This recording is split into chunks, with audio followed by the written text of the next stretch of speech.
बिस्मिल्लाहिर्रहमानिर्रहीम। अस्सलाम वालेकुम व्यूअर्स, मैं हूं डॉक्टर इसहाक फर्रुख।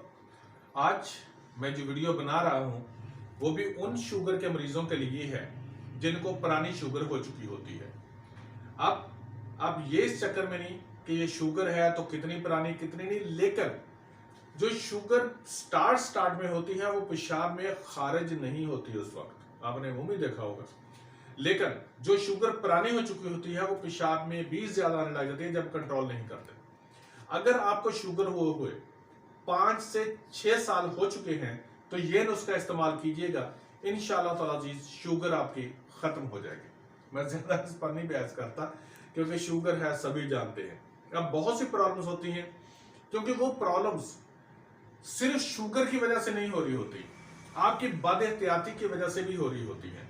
क्योंकि होता क्या है कि शुगर है, गोलियां खा रहे हैं या डोनल लगा या उसके कोई इंसुलिन वगैरह लगा रहे हैं, तो क्या होता है मिठाई खा लें कोई चक्कर नहीं, 2 यूनिट ज्यादा लगा लूंगा, आम खा लो कोई बात नहीं 2 यूनिट ज्यादा लगा लूंगा। तो सर ये जो 2 यूनिट है ना आपके लिए बहुत नुकसानदेह होते हैं।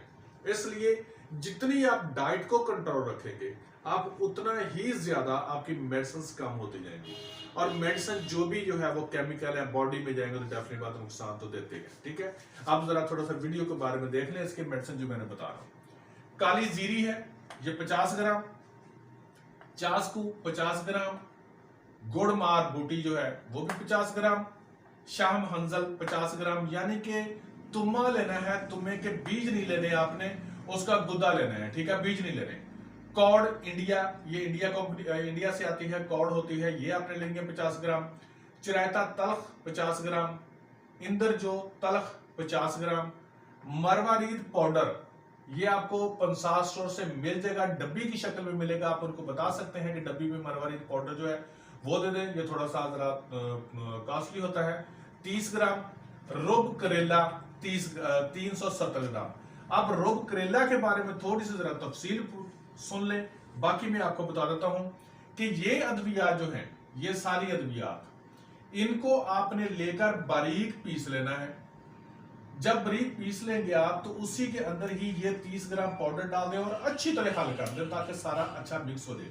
अब रुब करेला के बारे में सुन ले, आपने करेले का पानी निकाल लेना, तकरीबन 1 किलो उसका पानी होना चाहिए। अब उस पानी को आपने हल्की आंच पर करेलों का पानी निकाल के उनको हल्की आंच पर पकना रख दें, ऊपर से ढांप दें, वो थोड़ा थोड़ा पकता रहेगा।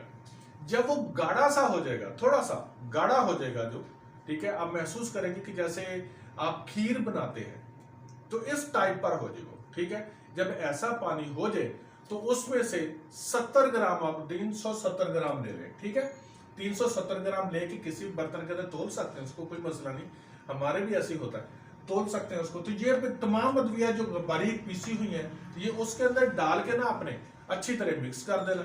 अब वो मजीद सख्त हो जाएगा और गोली बनाने के काबिल हो जाएगा। आप उसको चने के बराबर गोली बना सकते हैं, लेकिन अगर गोली नहीं बनाना चाहते आप उसको रख दें, वो मजीद खुश्क हो जाएगा। जब खुश्क हो जाए दोबारा मशीन में डलवाएं और उसको पीस लें। जब पीस लेंगे वो पाउडर बन जाएगा। फिर उस पाउडर को 500 mg का कैप्सूल जो है, ज्यादा नहीं इसको लेना, अच्छा कहीं 1000 के चक्कर में ना पड़ जाइए। 500 mg का कैप्सूल जो है ये अपने सुबह दोपहर शाम खाने